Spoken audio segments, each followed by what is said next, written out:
And welcome everybody to downtown Hartford, Connecticut for this afternoon's NESCAC matchup between the visiting Amherst College Mammoths and the host Trinity College Bantams. For everybody at NSN Sports, including our cameraman and producer Ryan Nye, as well as our In the Glass reporter Taylor Foy, I am Jake Donnelly. So glad you are joining me here this afternoon.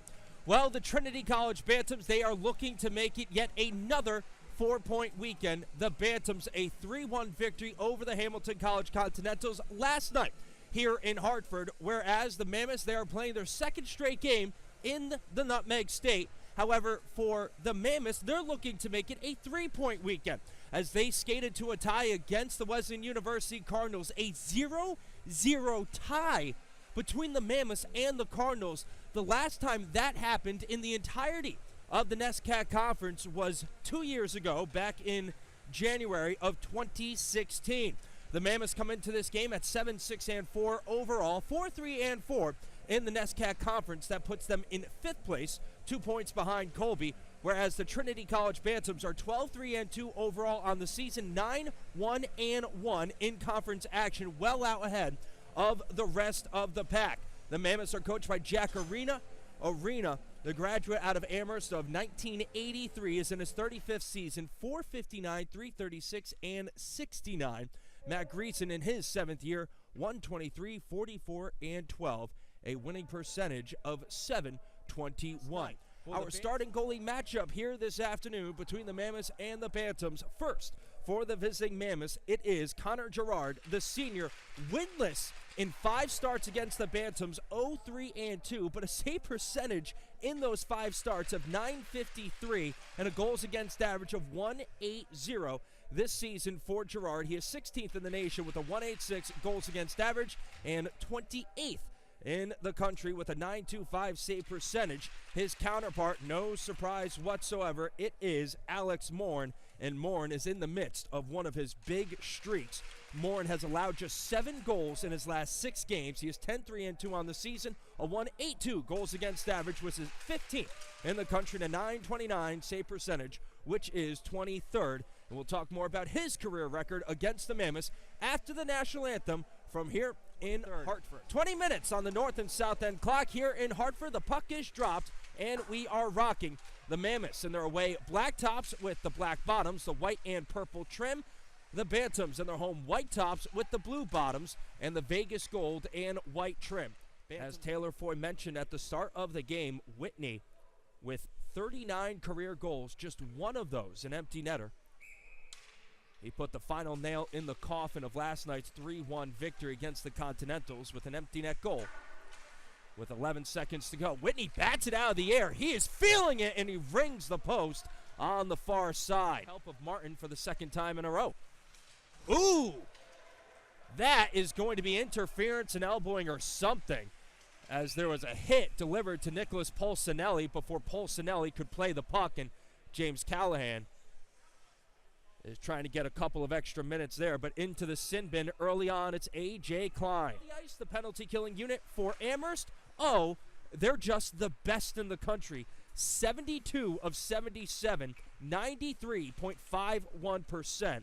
They have killed off 13 straight opponent power plays. Back, but the Bantams come away with it. Sabitsky down to the corner for Whitney. Cross ice. Feedy shot safe. Puck loose, and it's sprayed wide.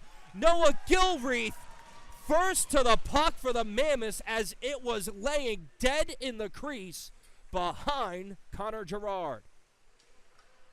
You don't kill off 13 straight opponent power plays without those type of plays. Last time an opponent scored against the Mammoths was back on January the 13th. Brian Brown of Tufts in the first period of that game. And then poked into the neutral zone with the one hand by the junior Stanley Brenner. Bantams trying to catch the Mammoths in a line change. The good pass to Carrick, but Carrick gets his pocket picked. Turnover, Clapper save by Girard. Saved by Girard, played by a high stick of the Bantams, but we're going to have a penalty called behind the play, I believe, on the Mammoths or on the Bantams. It is going to be on Dylan Healy for the cross-check. Their power play this season tied for 46th in the land, 11 of 67, 16.42%. The Bantams on the penalty kill this year, 62 of 72, that's 18th, 86.11%. Roach throws it behind the net. Bantams turn it over. Callahan, the pass out in front, the snapshot, and it was blocked. Dylan Healy got a piece of it. I don't think Morin made the save. Callahan pirouettes it south of the goal line to Pfeffer. Pfeffer keeps it moving. The pass and the one-time shot saved by Girard, denying Charlie Zuccarini. Final 3 minutes of action in Hartford for period number 1. Still looking for our first goal. Reaching for, corralling it, Von Steensberg, the shot deflected by Lupo, saved by Morin. Bantams corral the rebound. It's Healy over to Pfeffer. Pfeffer, the self pass, great move. Pfeffer, dangles, Pfeffer, still loose. Girard the save, puck still there, and Mark Knowlton jams it home. The Bantams not to be denied, and Mark Knowlton puts them ahead 1-0. It is his 6th assist of the year, and for Zuccarini, it would be his 3rd if they do give him the secondary. O'Brien, the big clapper from the near side point, saved Girard, and the shot from the far side, deflected in front. Bantams up 2-0 as Barclay Gamble got the deflection. Here in Hartford, Kylie Lee Cartman, the backup goalie on the women's hockey team, doing the honors as Whitney buries his man, and he's going to get called for something. And roughing? For a hit? That is an interesting call. It looked like he caught him about shoulder high. Matt Greason very much unhappy with that call, and I would agree with him. It looked like a very clean hit from Whitney. But he gets called for the roughing. Lupo out to the high slot, moved down low, over to Von Steensberg. The one-timer! Goal just like that!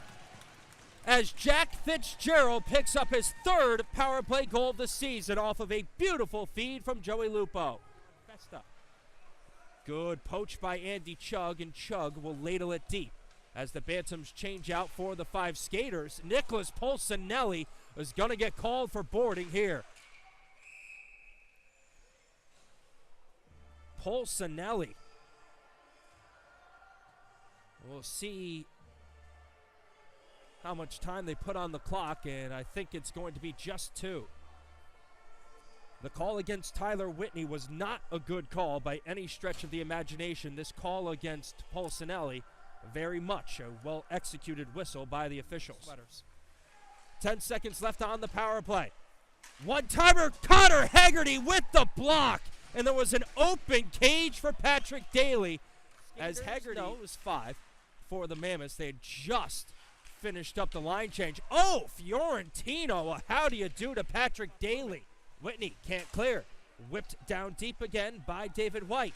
Good hit delivered by Vosepka into Griffin. Callahan up ice to Polsinelli. Polsinelli, a couple of bats, and Chug gets pummeled, but he gets the puck back over to Polsinelli. Polsinelli, the one-timer from Feeney, and the backhand! Adam Anderson, his first point of the season, puts the Bantams up 3-1. Just the sophomore's 2nd career goal. Griff Martin trying to get away from Will Vosepka, turns quickly and shovels it up ice. It's whipped into the body of Zuccarini. Zuccarini and Pfeffer both force their way forward, and I think this is going to be a holding penalty on Gilreath. It is. Callahan back over to the half boards again for Whitney. Whitney shovels it to Callahan. He winds up the shot into the body of Sabitsky. The rebound to Whitney. First 45 seconds of the power play off the board.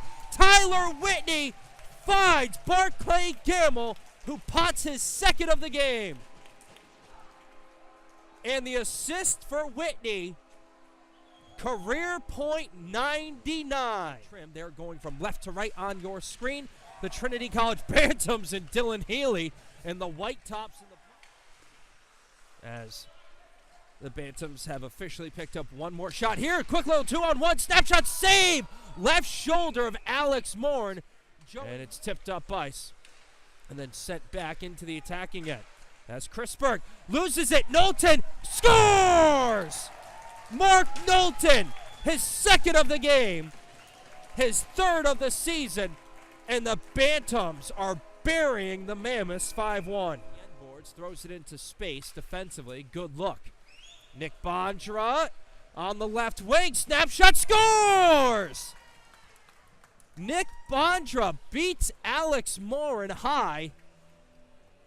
And that was well done by Phil Johansson, who saw Bondra coming out of the box and hit him in stride. And that will do it for this one in Hartford. The Bantams defeat the Mammoths 5-2. It's another 4-point weekend for Trinity College. Alex Morin picks up the win for the Bantams and for Morin. Yet another win in his stellar career. He is now 49, 13, and 5 in 66 games started.